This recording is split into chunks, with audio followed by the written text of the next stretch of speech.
So thank you for joining us today on our webinar for understanding our program for people with psychosis. It's a compassion-focused therapy for psychosis. And today you're going to hear from myself, Tara Deehan. I'm one of the therapists in the program, and my colleague Conal, and my other colleague Katie. So we're going to be taking you through this today to give you a little insight into our program. So we can move on to the next slide, please, Katie.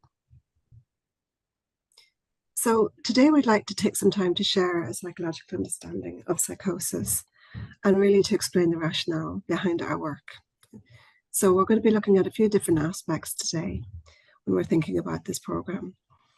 First, we're going to be looking at the implications for our service users, and secondly, to look at what a compassion-focused therapy program can offer our service users.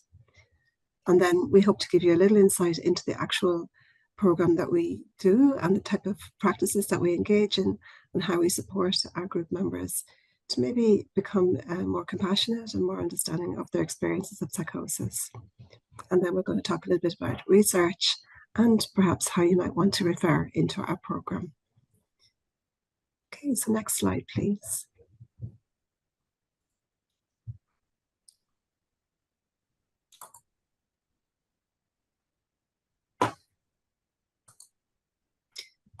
So first of all, we're going to start with psychosis, a psychological perspective. When we think of psychosis, we are thinking of a number of experiences which can present in different ways for people. And this can include hearing voices, believing things that other people find strange, speaking in ways that are hard to follow, and periods of confusion that appear out of touch with reality. For people with psychosis, these experiences can happen a lot, or intensely, or maybe more episodically. The most difficult aspect of these experiences is often the distress associated with them. So that's what we find very often when we meet people in the group program. They aren't in a flowered state. They're usually back out in the world living their lives. But when they think about their experiences of what happened to them during their psychotic episodes, it's the distress very often that they will speak to more than the actual experiences itself or the fallout as a result of having these experiences. So this is something that we spend a lot of time working with our group members on to support them to manage that distress and to bring understanding and compassion, which we will talk to in a few moments. So next slide, please, Katie. So when we think about psychosis from a psychological perspective, we talk about psychosis from a perspective of commonality and a continuum of experience, Research has shown that this commonality of experience is really, really important when we think about psychosis and the experience of psychosis. For example, it has been reported that up to 10% of the general population hear voices at some point in their life. And many people have beliefs that those around them will find strange. For example, beliefs about alien abduction or ghosts, being able to read the future. Nearly 1 in 3 people hold at least one belief that might be considered paranoid. Therefore, it's important to hold in mind that these experiences can be common within the population as a whole. So we think about that continuum of experience. So on the one end, maybe you have people who believe in maybe unusual things, but it's not to be questioned. On the other end of the spectrum, you have someone maybe who is in a full experience of psychosis and wholeheartedly believes in their experiences as well. So we talk about that continuum of experience, which helps kind of demystify, I guess, and destigmatize their experiences. Research has also shown and proposed that psychosis this idea of the continuum would say that there's no dividing line between psychosis and other thoughts and feelings and beliefs. For example, when we're in high distress or we're under high pressure, it can feel, people can talk about feeling more suspicious and more paranoid. So there's that, that it's very hard to divide that line between what's considered psychosis and what's considered not. What is also important to consider is that not everyone with these experiences will come into contact with mental health services. Indeed, some people who have experiences such as what we described may not even find it distressing and may live alongside these experiences perfectly okay. This way of discussing experiences in the group with our group members is a lovely way to kind of, I suppose, de-shame and destigmatize, again, the experience of psychosis. So this is another way we talk about psychosis from a psychological perspective. So next slide, please.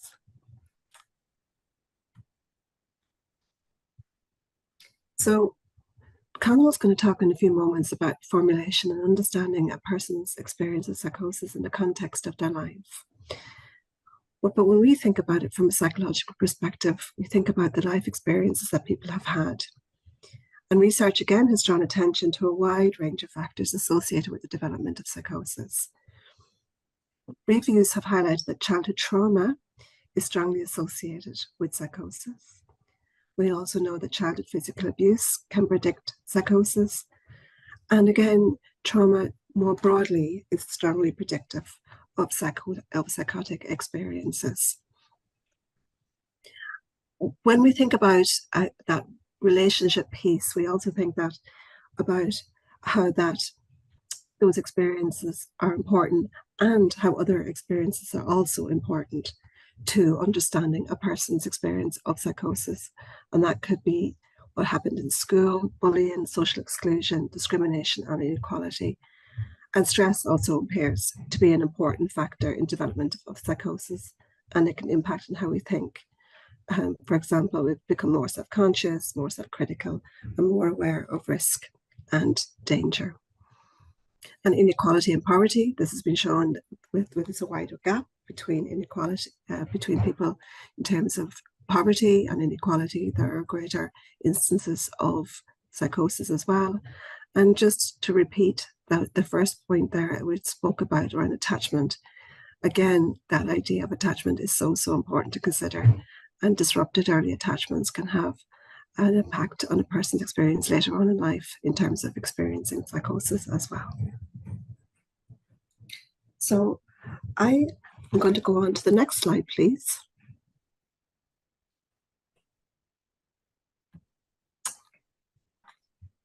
And this brings us on to talking to you about our program, which is CFT for Psychosis. And CFT-P is a group-based compassion-focused therapy approach for adults experiencing distress relating to psychosis. Compassion-focused therapy is an approach to psychotherapy aimed at reducing high levels of shame and self-criticism, factors that can maintain psychosis. The CFT focuses on building a person's motivation and capacity to relate to themselves and their difficulties with compassion. It also focuses on the development of feelings of safeness and soothing, and in learning how to cope with and reduce threat-based emotions. So it's not necessarily that we're positing this model as the be-all and end-all and just, this is it, this is the answer to people's experience of psychosis. It is another model, another way of thinking about psychosis, another way to approach the experience of psychosis, alongside maybe medication and working with the doctors and their consultants. We just know that there's a lot of research out there to support this program as a way to support people to reduce those experiences that are often deeply distressing and deeply stigmatizing around the experiences that they've had. And to be able to be kind of more self-compassionate, be able to bring on understanding to their experiences, helps our group members to feel safer and more soothed within themselves. So this is a big part of what we do in the program as well. So I'm going to move on to the next slide, and I think Conal, you're going to take over for a few moments. Yeah, thanks, Tara. So if we look at the aims of compassion-focused therapy for psychosis, our program, and Tara has alluded to some of these. So the first aim would be to explore a psychological understanding of psychosis. So understanding how the way you think, how that might affect psychosis and the experiences that you have and how you interpret them, the link between that and psychosis. We want to help people learn new ways of coping with emotional and psychological difficulties associated with experiencing psychosis. So those would be compassionate ways of coping and understanding their experiences. We want to help participants develop an increased sense of safeness in our group, because people with psychosis are often socially marginalized, and that can cause a sense of threat and isolation. We also want to help them reduce feelings of shame associated with psychosis. So with psychosis, there's a lot of shame, and a lot of people hide their experiences from others because of that shame. So we want people in our group to be open about their experiences and talk about their own experiences and support other people in that as well.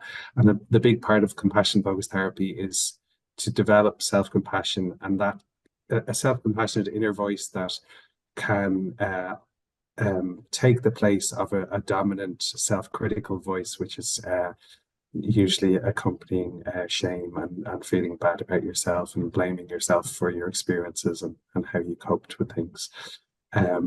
So there's a lot of different names really around the psychological input into psychosis. So we go on to the next slide there, please. Great, yeah. So we'll talk about the format of CFT-P. So we have a one-to-one screening session with each participant before we start to assess their suitability. And then the group has 6 weekly group sessions on a Wednesday morning from 10 up until lunchtime. And we have, after the 6 sessions at the start, we have a one-to-one check-in session on week 7. And then we have 5 weekly group sessions as well. And then we have an optional kind of planning session at the end individually with participants if they want to as well, to talk about their next steps. I suppose the format, what's nice about it, we've been finding, is you can have the one-to-one screening with certain people in the group, and then you can meet them again at the midway review, and then you can meet them at the final stage as well. So there's kind of, we'll talk about formulation in a while, but it allows us to have an individual journey for people in the program as well as the group journey as well. So it's 12 weeks in total, aside from the screening session at the start. So next slide, please. And the key elements of the group, what it's like to be in the group, is we really try to help people in the group build cohesion between each other and support each other and reflect on what other people have said, and normalize experiences and really get the wisdom of the group flowing between each other. Each session will have elements of CFT theory, which we'll come to in the next slides. There's an emphasis really on developing a compassionate self within you. So this is a part within you that's compassionate, a part that you can speak to yourself from the perspective of one part of you inside, which is a compassionate self. And there's lots of soothing exercises, imagery exercises, and mindfulness exercises that help with that. And also, I think discussion helps with that too. Flows of compassion in the group. So that's we want there to be flows from each person to each other, and to help people to be able to receive the compassion from others. And then the ultimate goal is that you can develop some more compassion towards yourself. And then a final element is formulation, which is tapping into that idea of your individual journey with psychosis and experiences, which we'll talk about in a few slides. So those are the key elements, and we'll go on to the next slide. And I think we're handing back to Tara there, or Katie, I'm not sure. Yeah, it's Katie. Yeah, I'll take over. Thanks, Conal. Okay, Katie. So in CFT, a powerful way of learning about yourself is through the idea of the tricky brain. And as part of this, we discussed that although our minds are amazing and we've evolved fantastic abilities to help us thrive and survive as a species, the same abilities have a potential to drive our suffering. So this is also known as the old brain and new brain formulation. So the old brain contains structures such as motives, like motivation to get food, for sex, for avoidance of harm, and emotions such as fear and disgust, as well as behaviours like fight or flight. While our new brain, which is only about 1 million years old, has developed the prefrontal cortex, which contains newer abilities like being able to imagine, to plan, to mentalize, and reflect on and self-monitor. So while the two of these can get on pretty well, sometimes the old and new can get a bit unhelpful and get into a bit of a struggle. So this is in part due to bundles of neurons and carry information from the old brain to the new brain, and also down from the new to the old. And this is putting a very complex process quite simply, but this can lead to some problems. So for example, although it's great that we can think back in time and look into the future and think about the future and plan, when these new brain abilities are guided by old brain emotions like anxiety, this can drive us to rumination and to worry. And for some of us, when this happens, we can get stuck in these loops in a painful way that ends up driving up our distress and causing more suffering. So what we try to get across in this program is that it's really important to remember that this isn't our fault, that we didn't choose to have a brain that comes preloaded with all of these abilities. And at the same time, it can be very helpful to become aware of these loops and find ways of working with them, which is what we do through many of the practices we share and that psychoeducation piece that we work on in the group. And so if we move on to the next slide, Tara is going to talk us through a little bit about the 3 circles. Thanks, Katie. Yeah, so Katie just took us through what we would call one of our key insights into, I suppose, the nature of our minds, the nature of these tricky bodies that we have, how we find ourselves in this world, just trying to survive really and do our best with what we have, and the environments we grew up in and the families we grew up in. All of those kind of that interaction between ourselves and our world, that transaction between ourselves and our outside world. Another insight that we talked to about in the group, and this comes again from CFT, is the idea of these 3 circles. And we know that as humans that we have evolved different emotion regulation systems, and these different systems motivate us and I suppose organize our behaviors in many different ways, and they do overlap, of course. And again, we offer this as a psychoeducational input, so to help people understand that there's so much that has happened and that goes on in their lives isn't of their choosing, is not their fault, and yet we find ourselves here having to try and cope and manage. So these 3 systems we talk to a lot within the program. And the first system that we really kind of focus in on is that red circle that you'll see there, colour threat and protection system. And this threat and protection system is really concerned with our survival. It's concerned with that better safe than sorry principle. And those more difficult emotions occupy this area of threat and protection, such as fear, such as guilt, shame, sadness, anger, those kind of quite primal emotions that we're all born with. And they're very often, when you're brought up in a world that's quite threatening or quite dangerous, they become the main focus in terms of organizing our behavior. So again, we just want to help the people think about, well, what system might I be in today, and how might I want to choose to respond to being in this system? And again, as Katie just described a moment ago, very often those tricky brain loops are very much concerned with this threat and protection system.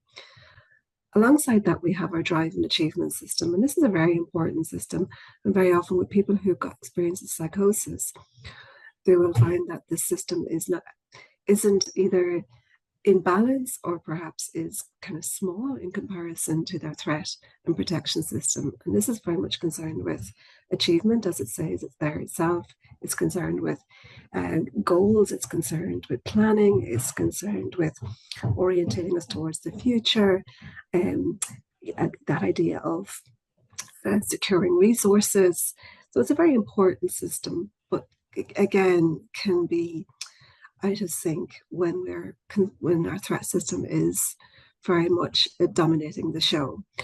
You'll see that there's little arrows there between the threat and protection system and the drive and achievement system, and they go both ways.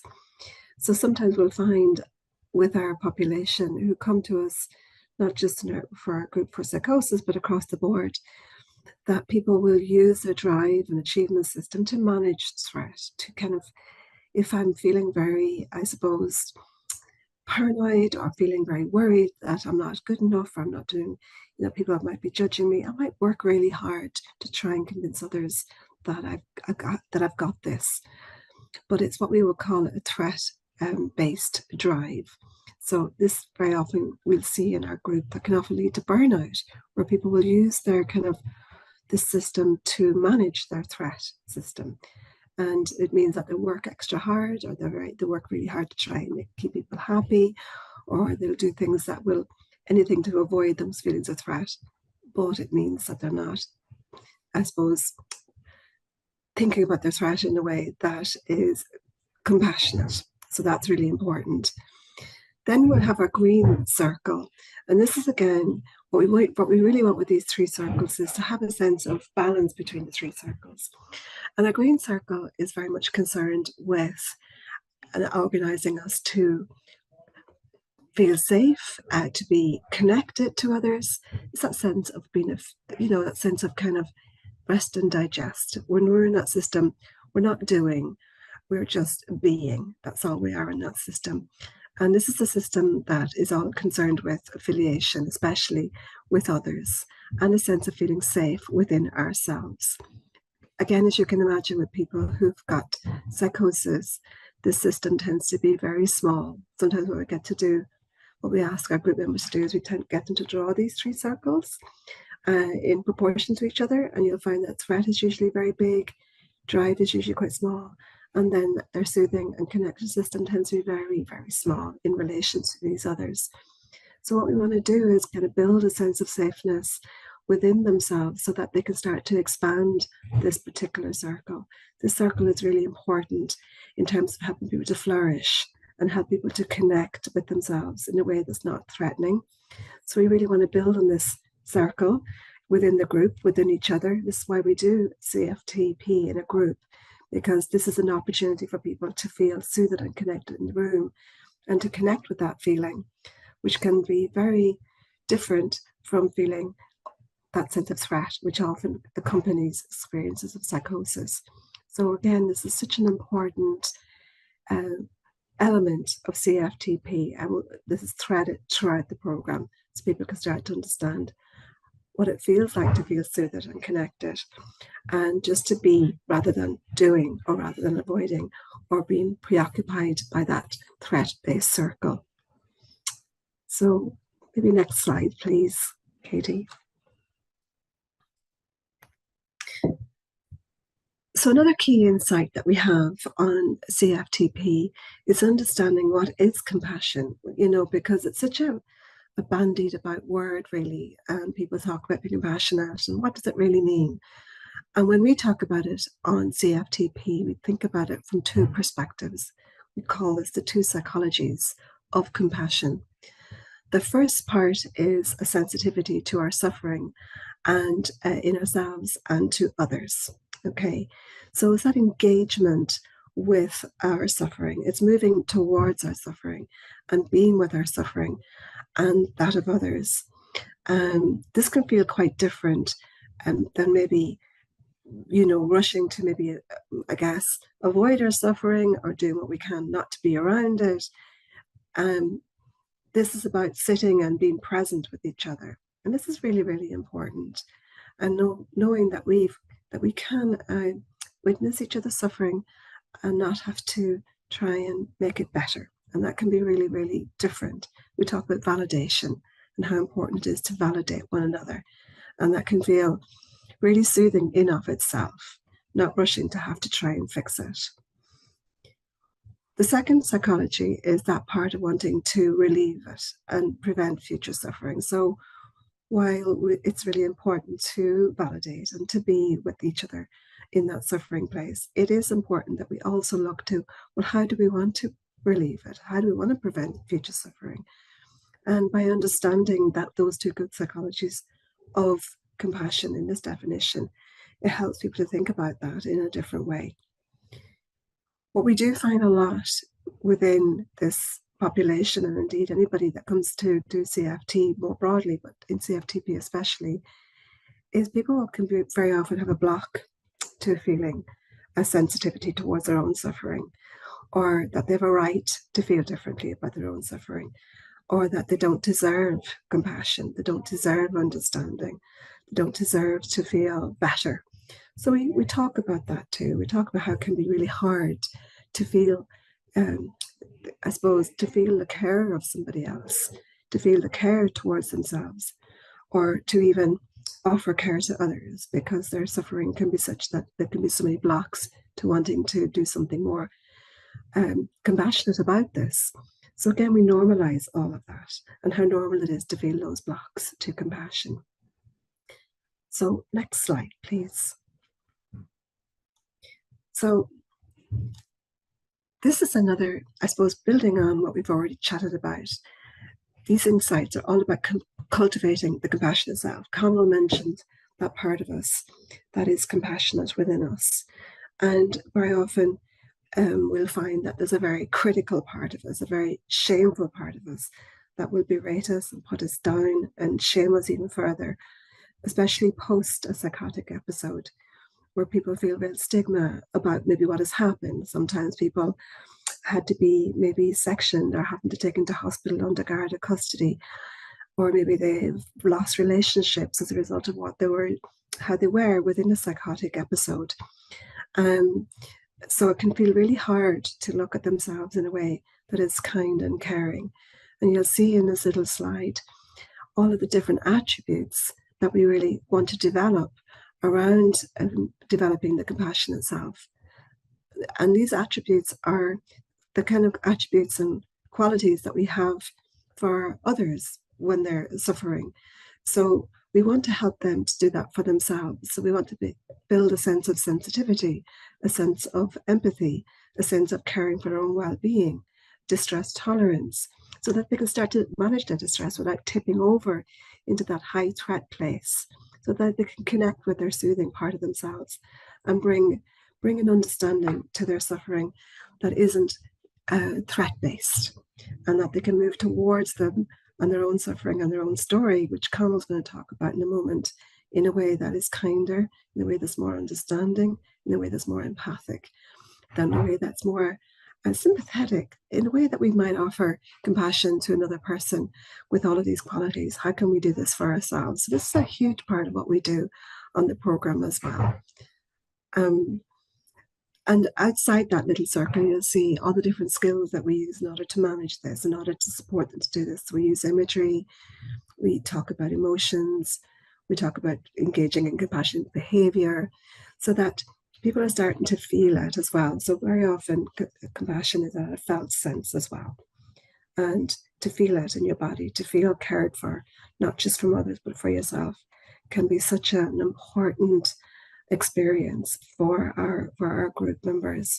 So we do that in the way we slow people down, we do breathing, we engage with imagery so people can start to feel a sense of compassion for themselves. And when they start to do this, and when they start to develop those skills of compassion, then they can move towards their experiences of threat in that red circle we talked about earlier on, excuse me, in a way that it's not from a place of threat, but from a place of soothe, from a green circle we talked about, so that they can understand themselves in a way that is less condemning, less blaming. So that's really, really important. And you'll see in the very outer circle there, this is all done from a position of warmth. You know, so we talk about engaging a warm tone of voice, a sense of warmth within themselves, like you would towards someone who's suffering. In the same way, we want them to offer the same warmth towards themselves.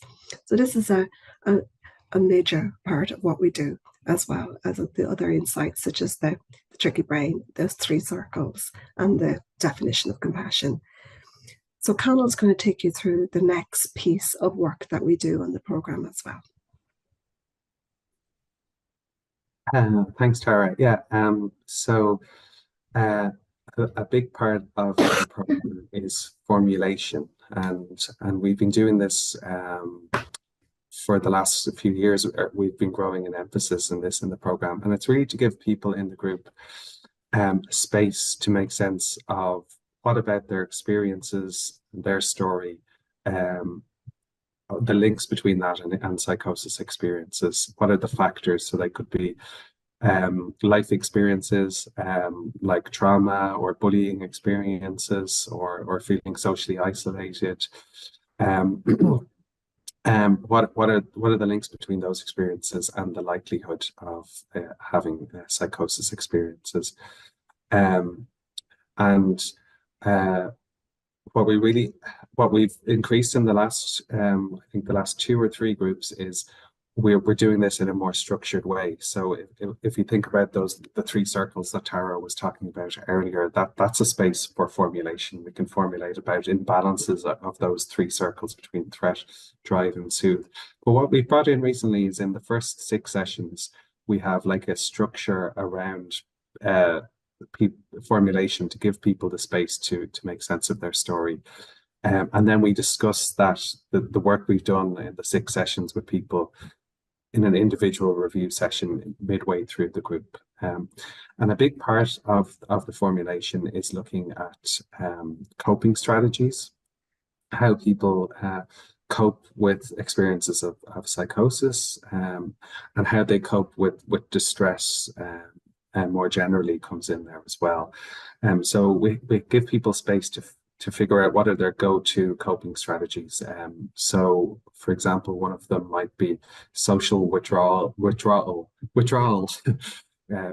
staying away from other people. So we kind of look at like, what are the intended and unintended consequences of that? So intended might be that it keeps people safe from other people who they might be experiencing as causing threat, or might feel comfortable around, or there might be paranoia about what other people think about them. So the intended consequences of avoiding people is to keep safe. But the unintended consequences that we help bring light to is that it leads to more anxiety, it leads to isolation, and it can lead to bottling things up and shame experiences as well. So we really give people space to shed light on their different coping strategies and the consequences of those. And as Tara was saying, that really in a very validating and non-judgmental way. We don't want people to be blaming themselves and being critical of themselves of how they coped, or how they coped with life experiences, and we don't want them to be blaming themselves for the experience of psychosis themselves as well, because they didn't choose that, and it's not their fault as well. So it's kind of a good space in formulation for people to validate their own experiences. So that's on formulation. So that's becoming, we really are enjoying this as part of our group, giving people that space, and we're doing research on it at the moment. So it's a really valued part of our group. So we'll go on to the next slide, please. Thanks, Conal.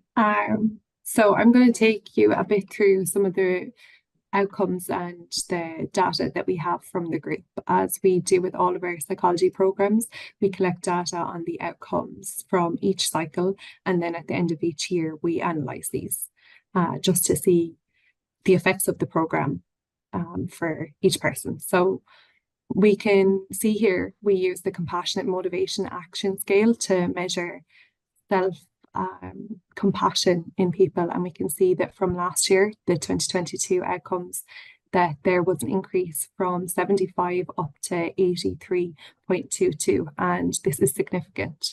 So this would indicate that service users who complete the program have more compassion from themselves and taken part in the group. And if we just move on to the next slide.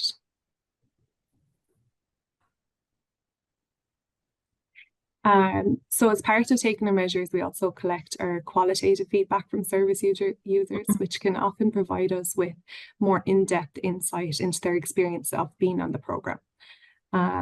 The increase of compassion found in our quantitative measures is also mirrored here in our qualitative measures. As we can see that a lot of the service users share having increase in self-compassion. If we look at this first one here, the service user said that the CFT-P program helped me to recognize and break down some of the blocks that I've built up in my life over the past 7 years. With bringing attention to these, a big numbness within me has greatly lessened. This in turn has allowed me to become more compassionate with myself. And we see this quite a bit throughout our feedback or qualitative feedback from service users. And if we just move on to the next slide. So yeah, our qualitative feedback also shows that service users benefit from the different practices that we have, the different tools to help them deal with distress when they're in threat or finding themselves in those tricky brain loops that I talked a little bit about earlier. And it also shows, if we look at the last comment there, it also shows that they feel more prepared going forward in dealing with some of these difficulties that they face as part of their experience with psychosis. So in the third bubble there, it says the tools and exercise really helped me to accept that I may have tricky feelings in the future, but I'm more prepared to deal with them.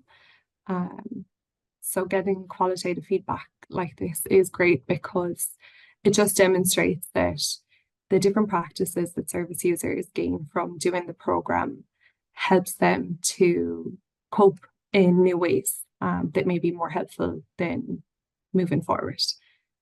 So if we just move on to the next slide. So I'd like to share maybe some of the insights that we have as facilitators on the program. So firstly, it appears that the CFT-P approach is well received and beneficial, as I've talked about some of the outcomes from the program. However, it is really important that service users are in a place where they're able to engage in psychology work and ready to engage in psychology work. So not struggling with tiredness, things like low energy to the point that they can't attend or engage in group. And it's also really important that where medication is involved, service users should be at a point in their care journey where the level of their medication can still allow them to kind of tap into what they're feeling emotionally. And another observation is that a lot of the service users shared that they want to engage in more psychology work after the program. Oftentimes we find that they're looking for a second part to the program, or they might be ready to move on to a different program, just depending on their needs. So they often express a want for more psychology work in the future. And then just in terms of the group and how it's gone, the dropout rate is quite low. And referral rates have been lower than expected over the past couple of years, but they are increasing as time goes on. This cycle we've had the highest number of group members that we've had to date, which is good. So if we just move on to the next slide, I think Conal's going to talk you through some of the current research that we're doing. Great, thanks, Katie. And yeah, I suppose in previous cycles we were motivated to do some research to figure out why our referral rate was so low, despite the kind of positive feedback we were getting on the group. So we surveyed our colleagues here in St. Pat's, our MDT colleagues, and we were able to survey 37 of them representing different disciplines. And the first thing we found when asking them what they thought of CFT-P is that attitudes were actually very positive towards CFT-P. So the vast majority of our colleagues would recommend CFT-P to suitable outpatients. They see nearly everybody saw the value of increasing compassion in the group. Most people think that the application of the CFT model is appropriate to the population. And they could see that it has a meaningful impact. It would likely have a meaningful impact on the recovery journey of the participants. So when we're looking at reasons for the low referral rate, we can kind of see that that there actually is good attitudes towards the program overall from this research. So that points to the importance of other factors behind the previous low referral rate, some of which we've already started addressing, but the next slide will kind of speak to a few of those. So when we asked our MDT colleagues what they thought might block people from attending CFT-P, that's on the left column there, they came up with a number of potential reasons. So the first one was travel and work commitments. I guess that's an issue for lots of group programs. But I think especially with psychosis, people sometimes when they go through an episode of psychosis, after that's finished and they feel a bit better, they want to move on and get back into community life, and they don't sometimes like to come back to the hospital. Active symptoms is a block to attending CFT-P. You have to be well enough to attend and to engage. Similarly with engagement issues and concentration and medication levels can affect that. Although most people thought that the CFT model would be appropriate to CFT or to the participants, some people, 4 or 5 people, had their doubts about it. I guess our colleagues identified that people might have that fear of being in a group, and that is when we've met people in those individual sessions, that is a very understandable fear of being in a group, and that speaks to the shame that's associated with psychosis and talking about psychosis. And one of the best things about our groups is when we see that kind of unravel as the sessions go on. And there's some concerns about the use of the psychosis label. This is kind of a hot topic of debate, like how to refer to psychosis. Understandably, I think, given the stigma associated with the word, sometimes people don't like it. On the other hand, it is descriptive of the experiences that people are having. So that's a kind of an ongoing debate. And our colleagues had suggested lots of things that we can improve to increase that. And we've kind of done all of these parallel to their suggestions. So one is just improving access. So that's kind of access to the group through, for example, getting a link with our inpatient group here, inpatient groups, which we've done, reaching out to GPs, which Tara will speak about in terms of our referral pathways. They suggested more one-to-one contacts, which we kind of have done a bit more in recent groups, like those before the group starts and the midway review and then afterwards. So one-to-one contacts can be really helpful for people with psychosis. Blend of online and in-person formats is important. I think space for service user input and thinking about, like, for the future, we could think about this in terms of how the wording of psychosis. Like, it'd be great for us to get more service user input around issues like that.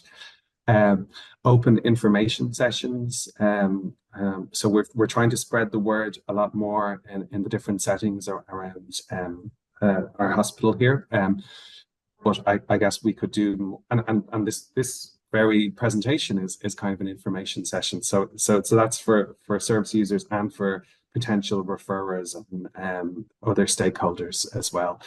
And then acceptable terminology is another thing for us to consider. So we've got, like, I think overall from our research, attitudes to our group are really good.